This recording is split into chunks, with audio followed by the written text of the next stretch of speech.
it really is an honor to be here with all of you all day long and to close on prayer from my Hindu tradition. And all day long I've been listening and participating and realizing that the people that come together in the interfaith social justice arena, the movement, are my tribe.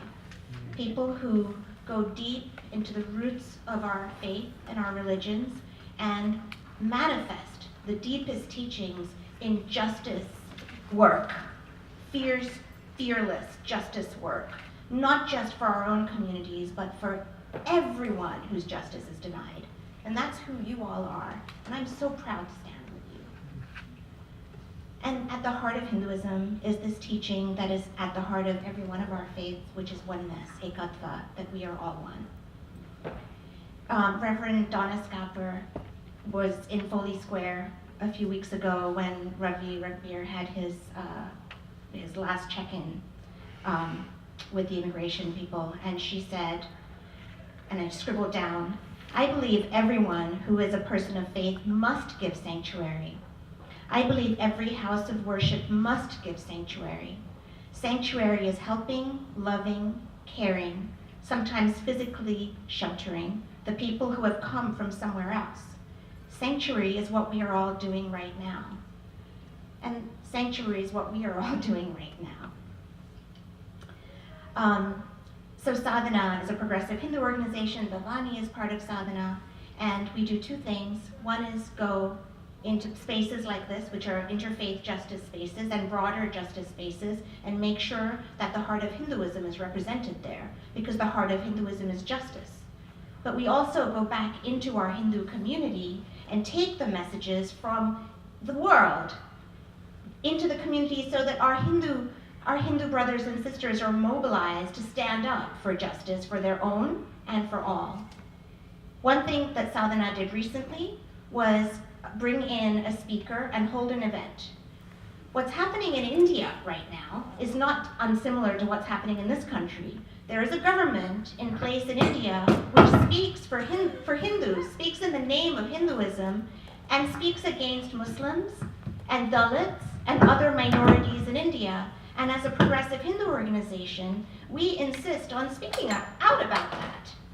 And when we had a speaker come, an Indian speaker, do an event, a speaking event, simple thing to have someone speak to us, we received hate mail from people who claim to be Hindu and feel that an organization like Sadhana in the US has no business speaking out about politics, about what's happening in India, and because of our progressive message, even about Hinduism.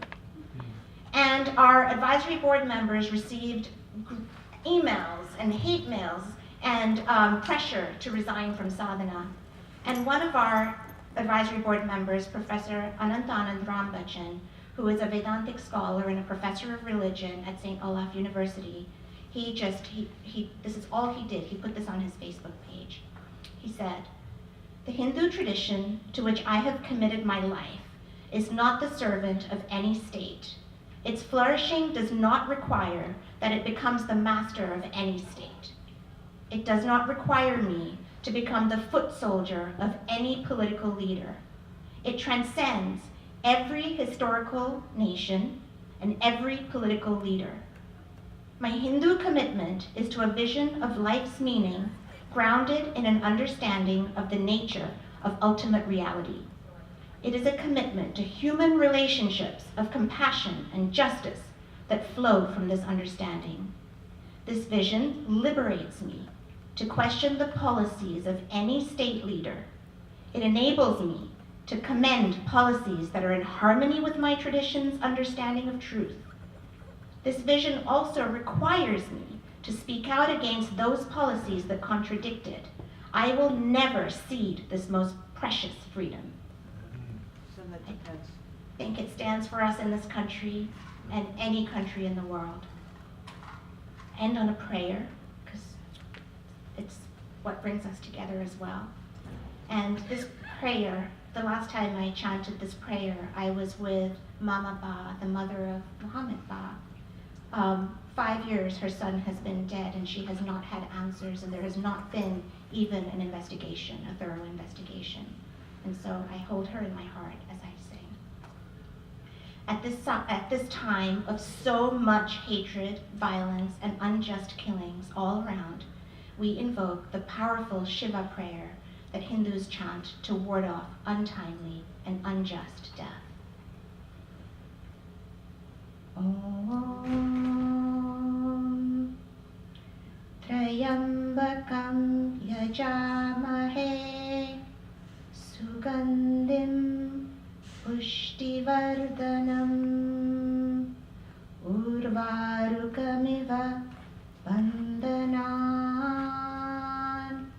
Mrityormukshiya Mamritat.